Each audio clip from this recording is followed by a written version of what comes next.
So, Lord Tebbit, when did you first become interested in aviation? Well, as a kid, I think, really. I was born in 1931, so when I was in London during the war, you got terribly interested in aviation because people were bombing you and you were cheering for the blokes that were shooting them down. So what year did you join the RAF?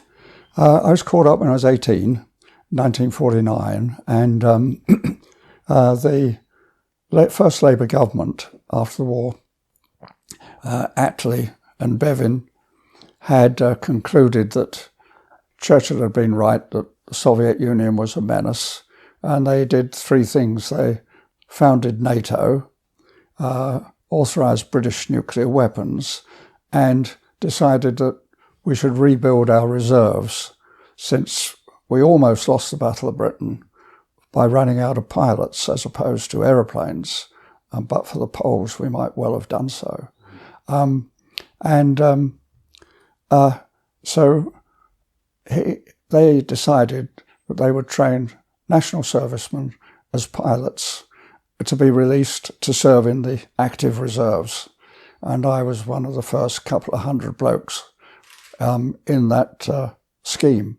So can you tell us some of the aircraft you started training on? Well, I started to train on the Prentice, which was not a terribly good primary trainer. It was rather ugly, side-by-side seating, which was one advantage with your instructor. But it wasn't a responsive aeroplane, really. But then 100 hours of that and onto the Harvard, which, of course, was everything that a trainer should be. Yeah. And it was perfect for people who were going to go on to fly the single-seat piston engine fighters of the Second World War, the Hurricane and the Spitfire, and it was a handful to fly. So after that, where did you go to? What aircraft were you assigned to? Well, from having got my wings in 1950, yes, the end of 1950, I was posted off to do a training conversion onto Meteors up at Driffield in Yorkshire. And then having mastered the Meteor, which was quite sensational in that day, it did hold the world's airspeed record at that time. We came down to Stradishall in East Anglia to learn the art of fighting with the aeroplane. And as I constantly remind my squeamish colleagues in the House of Lords who go on about awful war crimes of shooting people in the back as they're running away and things like that, the art of a fighter pilot was to shoot his enemy in the back, even if he's running away out of ammunition. You don't give them a chance to come back the following day. No. And kill more people. So, was the Meteor designed strictly for air-to-air? Primarily, it was an air-to-air fighter. We could carry bombs and rockets, of course, and we did quite a bit of training for ground attack, but that was a secondary role. We were day fighters, essentially. We were designed to meet the enemy, fighters or bombers, and get stuck in with them. Mm-hmm. Ground attack was fun. Training for it was fun because there was nobody shooting back at you. It might have been less fun if they were shooting back. So you had a general rule of once and fast. Could you tell us a bit about your ground training on the Meteor and what did it entail? Well, you had to be conversant with the aeroplane. That was the great thing, to know its details, its potential performance, the problems that you could get into. It was not extensive. You very rapidly got stuck into training to fly the machine and then to fight the machine. Were the systems complicated to learn, going from a piston engine to a jet engine? Well, in some ways less complicated. You'd got a thrust lever to control the power, and that was that. Mm-hmm. Whereas flying the Harvard, you'd got both the throttle and the pitch to control the pitch of the propeller. So you've got one control less. So it was simple and clean. The snag to the early Meteors, the 4s and the 8s, was that the instrumentation was basically what you would have found in a Hurricane or Spitfire in 1938. Wow. It hadn't improved at all. And that could lead you astray in instrument flight, because you could topple the artificial horizon and then be back relying on the primary instruments, airspeed, turn and bank, altimeter. And that's quite a challenge. And in fact, during my time on the squadron, on 604, we had a Meteor 7, the trainer, and we used to take each other up to renew our familiarity with extreme attitudes on instruments. And the safety pilot would be in the front, the guy under training, or whatever you like to call it, in the back, with the rear cockpit completely blacked out, so you couldn't see anything out of the rear cockpit. And your friend would then suddenly put the aeroplane into shall we say, an unnatural attitude, and say, it's all yours, recover. So it would be perhaps inverted in a steep turn approaching the stall, something of that kind. So there was, a bit of challenging flying there. I can imagine. It might have been of great help to those poor devils in the Air France aircraft, which went down, lost everybody on board off the west coast of South America some years ago, because there was nothing wrong with the aeroplane. It's just they didn't recognise the attitude into which it had got. Could you tell us what the Meteor was actually like to handle? Handling the Meteor was fine.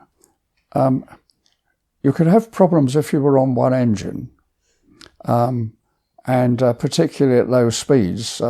So single-engine landings or practicing loss of an engine immediately after takeoff was quite a challenge. But that apart, it was very simple to fly. You went as fast as you could. Low level, that was about 480, approaching 500 knots according to the temperature. At altitude, you were then governed by the Mach number. I think officially 0.77 or 0.78. And beyond that, it gradually started bucking and rolling. And if you pushed it hard enough, it would roll on its back in a sort of fairly hairy sort of manoeuvre and plummet downwards. And as you got into warmer air, of course, the Mach number fell and you regained control.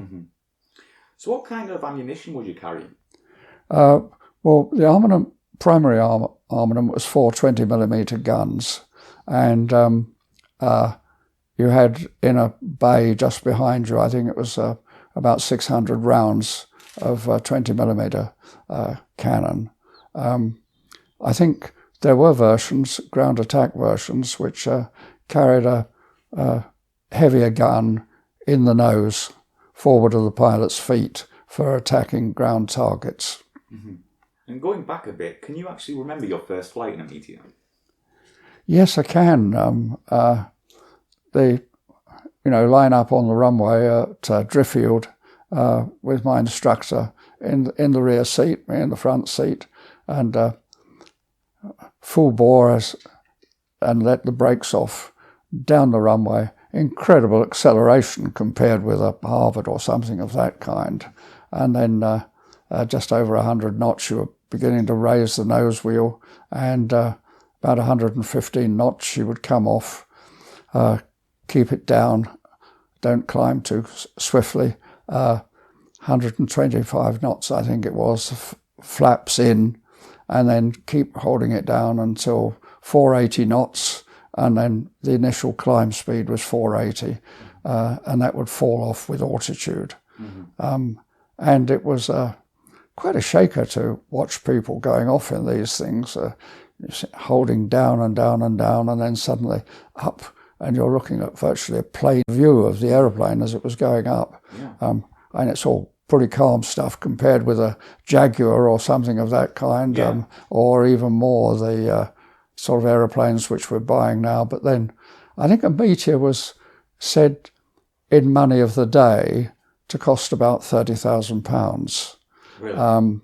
These things these days about 15 million. Exactly.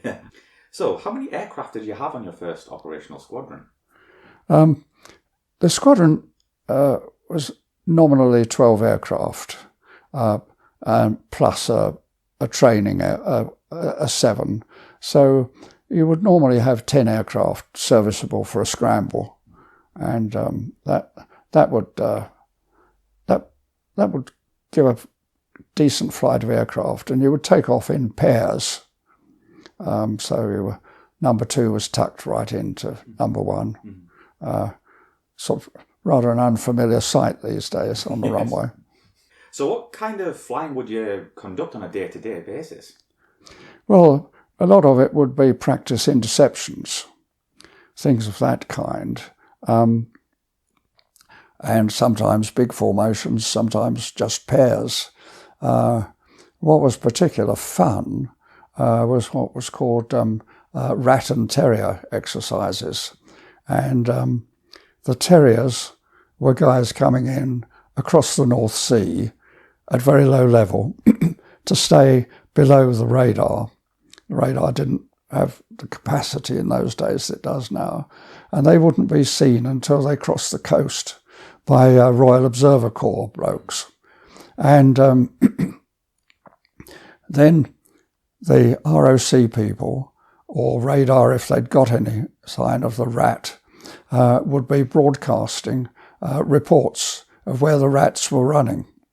And it was up to you to assess the track that they were on, probably following a line feature, a road or a river or railway, and to intercept. The rats were not supposed to fly below 200 feet, but of course they did. And nor were the terriers.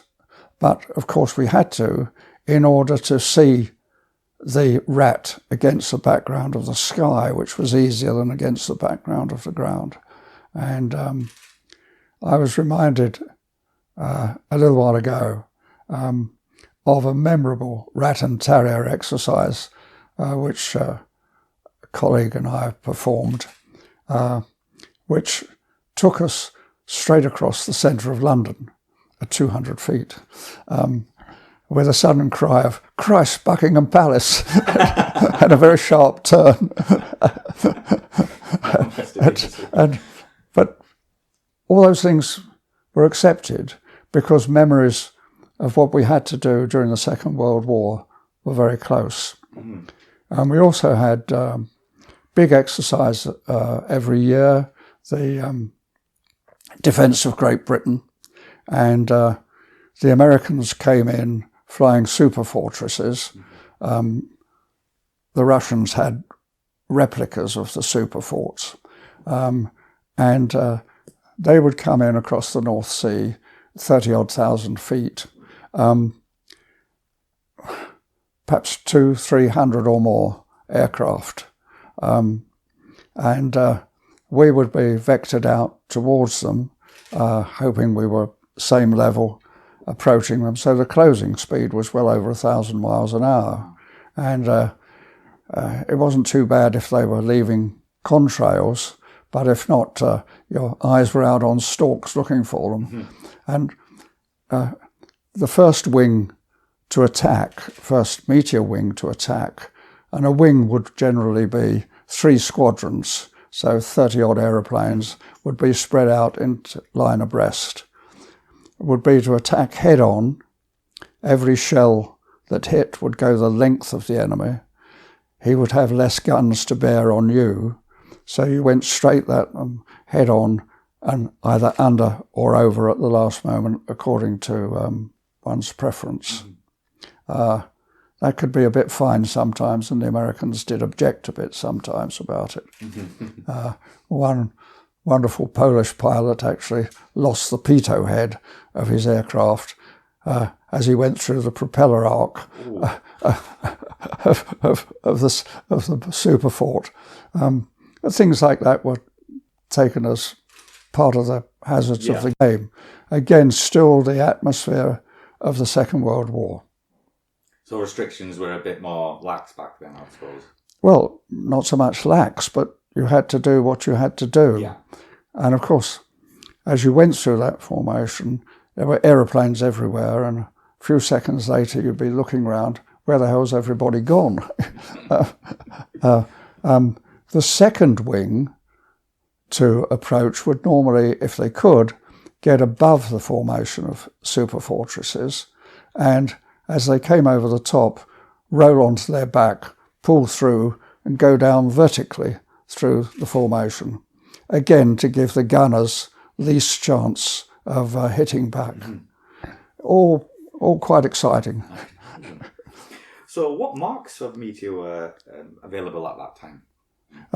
Well, we were flying Meteor 8s, which, say, were probably the largest number of Meteors produced were the 8s. Fair number of 9s, which were the ground attack aircraft, were produced. And then I think it was the 14, which was the night fighter. But that became quite specialist because they'd got early radar on board, and you needed a radar operator.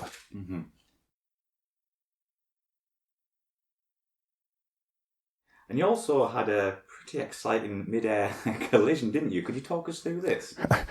Yes, in a way that was my own fault, because we were air-to-air firing off the east coast, about 50 miles out. And the form was that there was a Meteor towing a drogue target about 200 yards behind him. And the two Meteors, you and your number 2, would be doing a series of attacks on it. So you would be sitting out 400 yards or so away and a couple hundred feet higher, and then turn in at the right moment and on a curved pursuit. And as you got into range, you should be at about 30 degrees angle off, and you could have a squirt at the flag target. And then you'd break away and pull up to reposition for the next attack. My fault. Weather was not very good. I should have scrubbed it and returned home, but we didn't like to do that. And so I made my attack and pulled up, and that was that. And then as my number 2 was making his attack, we ran into cloud. And so he aborted the attack, turned onto a parallel course on instruments, stabilised, looked out to see if he could see where I was, and as he put it afterwards, there I saw in front of me the biggest effing Meteor I'd ever seen in my life. And the next moment he hit me as he tried to go underneath. And I looked out to see the biggest Meteor I'd ever seen in my life appearing from under my starboard wing. The top of his tail fin was still crumbling as he went past, and he was in a descent. And I remember shouting to him, if you haven't got control, bail out, because the Meteor's rear fuselage was a bit fragile. You could tear it off in an unorthodox manoeuvre. But he got control, and we both headed back to home. And as we approached the East Coast, Bing, my number 2, called me up and said, got you in sight, shall I rejoin formation? And I remember, because I was still feeling slightly tender, I said, you don't come within miles of me again ever, which amused those who were listening into the conversation. We both got back, and with minor amount of damage. Sounds very, exhilarating, let's put it that way. So was the Meteor a comfortable cockpit to work in? It wasn't uncomfortable. You sat on your parachute pack. You sat on your dinghy pack with a parachute on your back in a bay in the seat. But then you were only sitting on it for a maximum of an hour 45, really. That was the extreme long range when you've got wing tanks on as well as a belly tank. And so it wasn't too bad. We took the squadron a couple of times down to Malta for a summer exercise when we made sure that, although we were only part-timers, that we were fully up to standard. And that was from North Weald to the south coast of France to, I can't remember the name of the airfield now, about an hour 45, and then another hour 45 after refuelling on down to Malta. So how long did you spend on Meteors, and did you enjoy your time on it? Oh, it was fabulously good time. I suppose all told I flew for 5 or 6 years.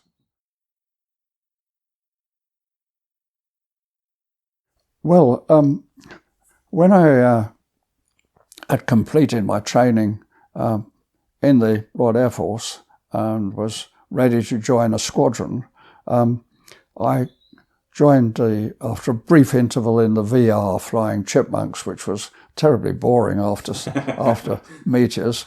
I got on to 604 County Middlesex Squadron, and there they were still equipped with Vampires.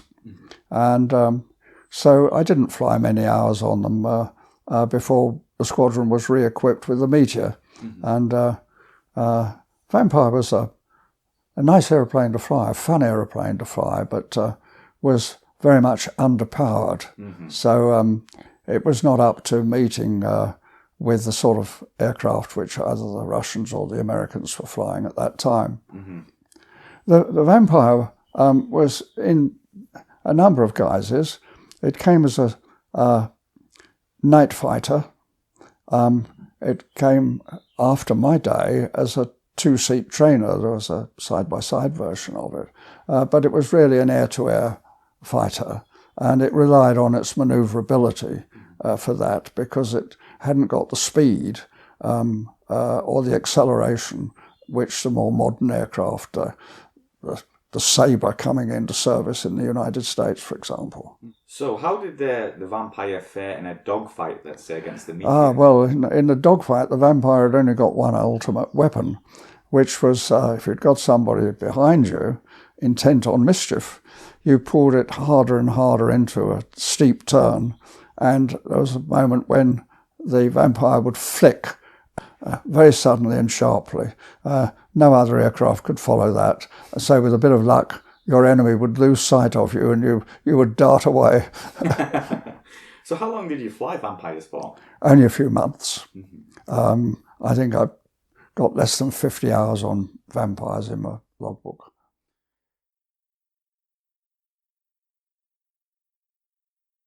I was tempted.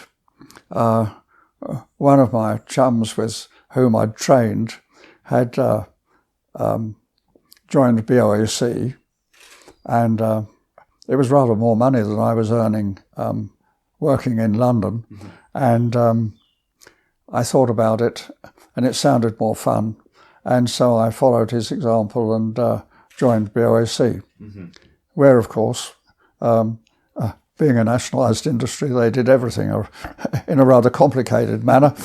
And they had decreed that all their old navigators, specialist navigators, should be dual qualified as pilots, and all their new pilots coming in should be dual qualified as navigators.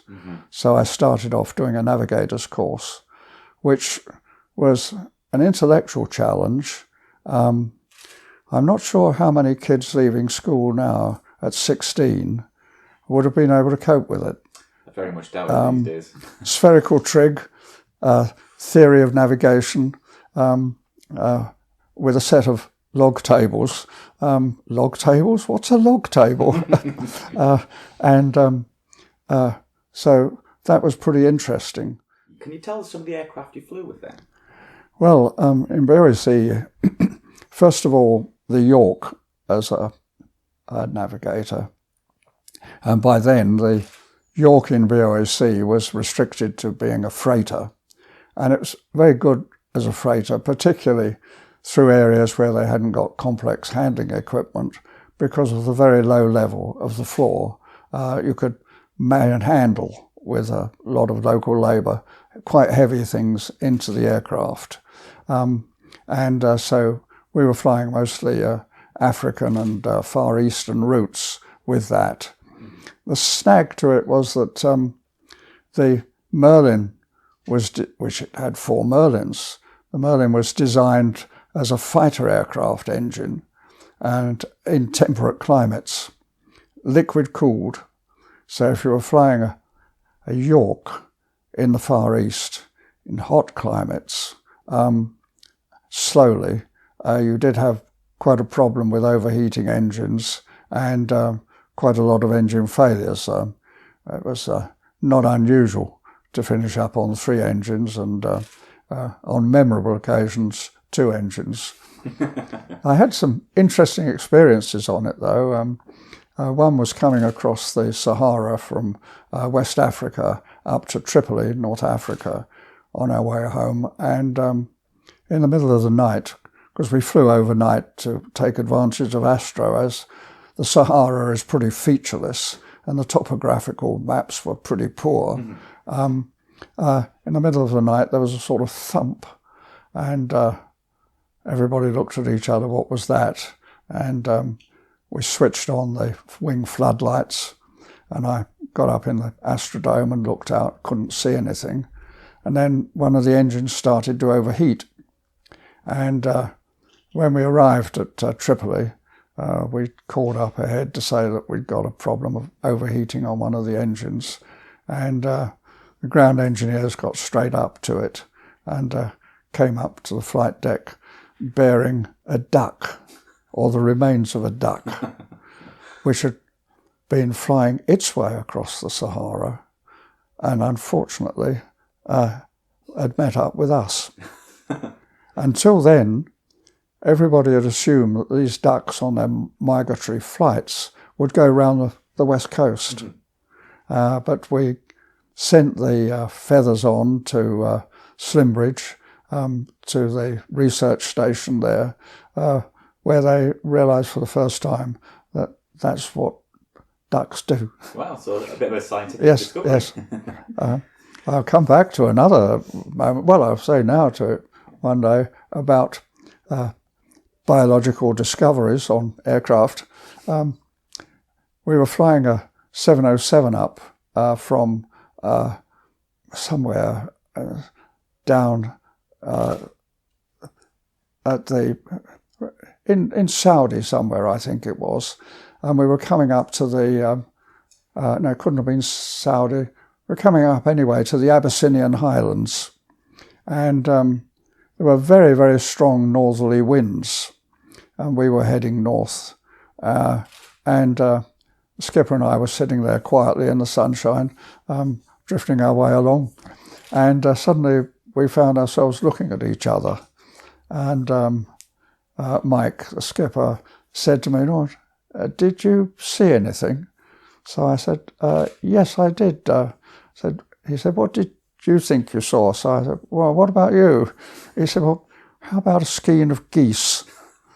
And we were at 27,000 feet. Wow. And these guys were on their migratory flight. But of course, they had climbed as high as they could to get the benefit of the tailwind. Yeah. And until then, nobody knew that geese flew at those sort of altitudes. Yeah, I didn't even know that to this day. Wow. But that was a bit into the future. So I flew the York as a navigator, and then I flew the Argonaut, which was a DC-4, Douglas DC-4 with Merlin engines, as both co-pilot and navigator. And that was quite an interesting aeroplane to fly too. Again, with all the virtues and snags of the liquid-cooled engine, but much faster than the York. And then from that I went on to the Britannia, and that was suddenly another new experience with gas turbine engines. So smoother, quieter, less vibration, more reliable, but of course considerably more thirsty. So you were carrying a much greater fuel load. And we, on those ones which I was flying, the 100 series, were on Africa and Far Eastern routes. Later came the 300 series, which had enough range to do the North Atlantic. I went from the Britannia knowing that I was destined to go on to the 707 when they arrived. And so as an interim, went on to the DC-7C, which was Douglas aircraft, big piston engines, immensely complicated piston engines, but very, very economical on fuel. And that was the first passenger aircraft which you could rely upon every night of the year, that you could get across the Atlantic non-stop to New York. Sometimes you were flying high up into the 20,000s, sometimes lower. And one memorable flight we did at about 6,000-7,000 feet across to get out of the very high headwinds. And on arrival at New York, we were covered in salt, from salt spray up to that altitude in the storms that we flew through. Wow. And then on to the 707, which in a way was like coming home to be on a jet again. Yeah. And it was a surprisingly manoeuvrable aircraft. There were those who ascribed nasty characteristics to it, but handled properly, the 707 was a gentleman's aeroplane. Yeah. It really was, and made a huge difference. Suddenly above the weather most of the time, and much, much faster. So that was interesting. And of course, then BOAC decided that they would start a round-the-world route with the 707. It was, of course, marginal on range across the Pacific. You know, as kids, we were all brought up on Mercator's projections of the world in our atlases. And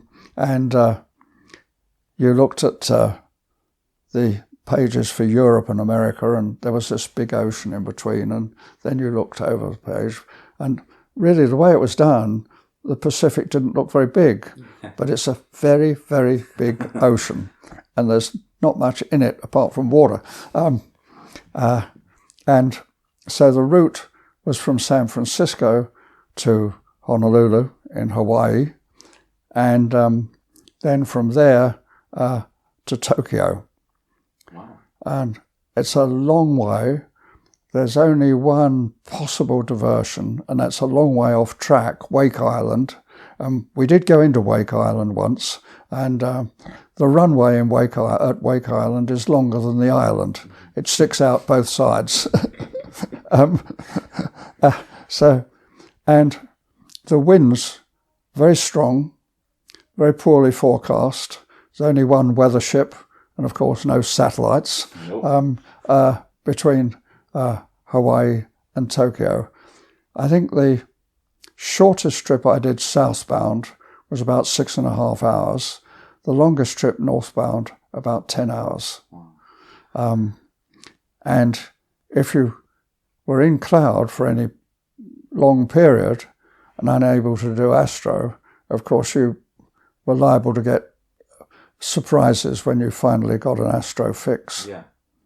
It happened to me one night out of Tokyo, and we were in cloud for some time, and finally it cleared, and so I hopped up to the sextant, and the technique was that you would pre-compute your fix from an assumed position. And so you would know the bearing and the elevation of the stars that you were going to use approximately. And if you were more towards that star, then the elevation would be higher and vice versa. And that's how you got from your assumed position to your actual position. I hopped up there and firing away at the stars. And I realised something was a bit odd. Down to the nav table, plotted my fix, and we were several hundred miles off track.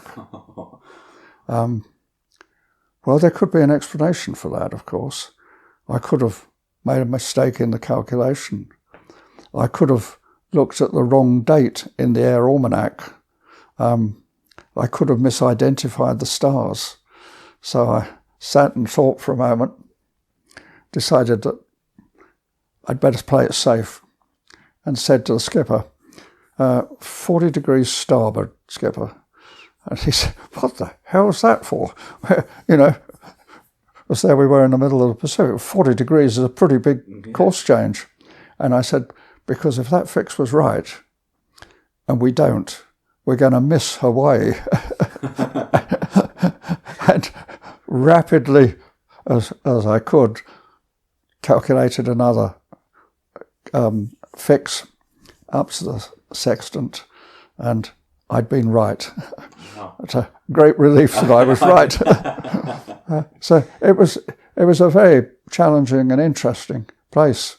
And it did have its upside, however, because the BOAC management, knowing of the potential dangers and difficulties, decided that they would put a group of very experienced crews on base in Hawaii for the initial stages of the route, of proving the route. And I was one of the crews sent out there. It was pretty hard lying, and we had to negotiate with the management to compensate us.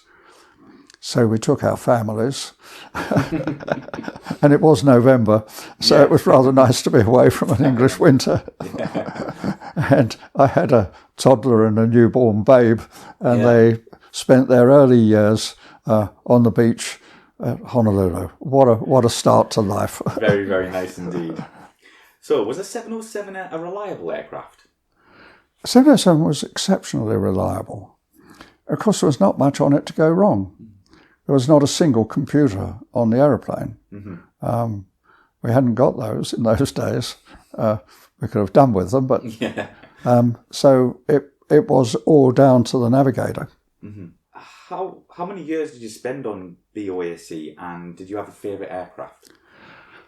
Well, now let me think. I think I joined BOAC in about 1955, something like that, with a glorious overlap while I was flying Meteors as an auxiliary pilot and flying as a navigator in BOAC. And I left BOAC in 1970 when, somewhat to my surprise, I was elected to the House of Commons. That had not been the plan. No. The plan was that I would fight a safe Labour seat in 1970, do well, and be rewarded with the chance to fight a good, safe Tory seat for the rest of my life. Yeah. Unfortunately, I won the safe Labour seat and suddenly found myself having to explain to the BOAC management that I was terribly sorry I couldn't go on the trip that they'd rostered me for. So overall, did you enjoy your flying career? I think I enjoyed it enormously. I think flying is a wonderful thing. I worry these days that because nowhere in the world, except possibly Russia, I don't know, are there many military pilots being trained. There are fewer and fewer servicemen coming out of the military services to go into civil life. The result is that young men and women are going to flying schools, commercial schools, to be trained. Mm-hmm.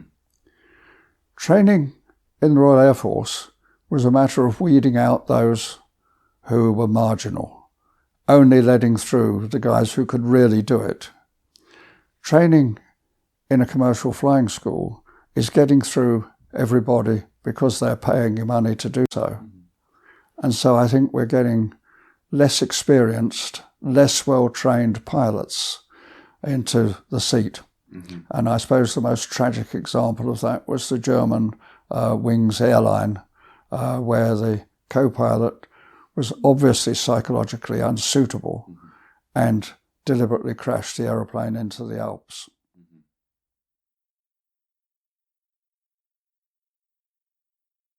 Just going on to a bit of a personal side, Lord Tebbit, do you have any hobbies? Do I have any hobbies? Yes. Oh, my goodness me. I'm a writer, of course. I shoot. I cook. I published earlier this year, or late last year, new edition of my book, The Game Cook. And I'm kept busy. My wife is now very, very ill, and so I live in a house full of women who look after her, and so we have to have people looking after her night and day, right. And that occupies me too. And I've got the hobby of going to the House of Lords too, which keeps me in touch with politics and a lot of my old friends. Do you have a favourite aircraft you've flown? I suppose of all the aircraft I've flown, it must be the Meteor. That was my old chum, and it and I only ever let each other down once. I survived. The aeroplane didn't. That's the main thing. Yes, and that was a nasty experience, but I survived it.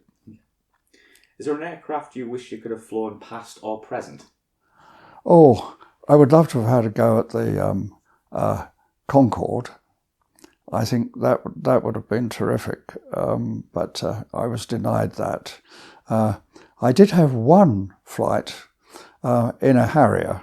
Oh, wow. That was for, I think, my 45th birthday present, when I was invited down to Dunsfold to fly the Harrier. And it was a two-seater, of course. They didn't trust me that much. No. And I spent the morning being briefed, and then over lunch, the test pilot looking after me said, "You really want to do it?" And I said, "Yep, I really want to do it." And he said, "Okay." Strapped me into the front seat of the Harrier, and he was in the back to safety pilot, and out onto the end of the runway, line up, full power against the brakes, let the brakes off, down the runway. I think it was about 80 knots, something like that. You pulled the thrust lever, the directional thrust lever, back to give you lift, off the ground. As your speed builds up, you push that back so that you've got the full thrust taking you forward in the aircraft. The speed is winding up at a terrific rate. And we had a little play with that. Amazing steep turns, tight turns that you could do by vectoring the thrust so that you reduced your stall speed and tightened up until, frankly, it was you that was giving up rather than the aeroplane. And then for the final treat to the landing pad in the woods. Well, it was my birthday, so it was end of March, and it was a lovely dry day, beautiful weather, and I properly briefed over the landing site into the hover at about 100 feet, and then gently down, but somewhere about 40 feet, the jet efflux begins to come up and go back into the engine, sucked back into the engine, and you get rumbles and bubbles, and you've got to get through that as quickly as possible, down onto the ground after that. So as we hit that my instructor said, "Get it down now, get it down." And of course, as we came down, it was springtime, a lovely dry day. So up came all the leaves, and we were on instruments for a few moments. But what an aeroplane! What an aeroplane to fly! Very nice aeroplane.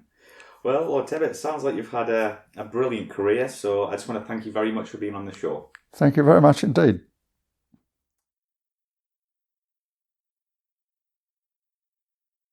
So, Lord Tebbit, you've got a brand new book out. Could you share this with us? Yes, it's The Game Cook.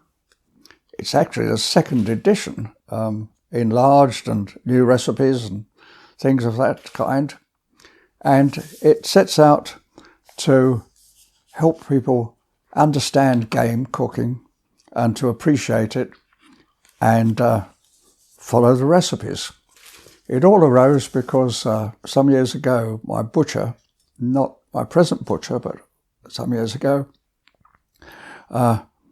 was selling chickens for rather more than a pheasant or a partridge. And I said to him, for goodness sake, why do people pay more for a rubber-boned chicken than they do for a good healthy pheasant or partridge? And he said, well, they're afraid of the partridge or a pheasant because they think it's going to be difficult to cook. So I said, I'll put that right. And that produced The Game Cook. And this edition is immensely fun because apart from all those glorious things like pheasant normand, not named after me, but Normandy pheasant, apples and cream of pheasant. Oh, my goodness me, what a dish. My co-author and illustrator, she's really my illustrator, Debbie Mason, suggested that we should redefine game to say that it's any animal or fish or bird that you have to chase, shoot, attack and land. So in here there are recipes for a vegetarian. Ah, okay. Well, salmon after all, you have to chase them, don't you? Crabs, lobsters, you do too, and scallops as well. And Debbie lives on the coast down in Devon, so when she wants scallops, she doesn't pay 20 or 30 quid a kilo for them in the fishmongers. She slips on to her kit, scuba diving kit, out in the boat, over the side, and chases them and catches them. So we redefine them as game. There you go. So it's a great thing. Venison in pastry. Oh, what wonderful recipes there. So many good recipes here. And where can we find the book? I think you can find this book in any good bookshop, and certainly you can find it on the internet, on Amazon, and there it is. It's what is it? I've forgotten how much it is now. $14.99. A bargain, I'm sure. A bargain, I'm sure. Yes.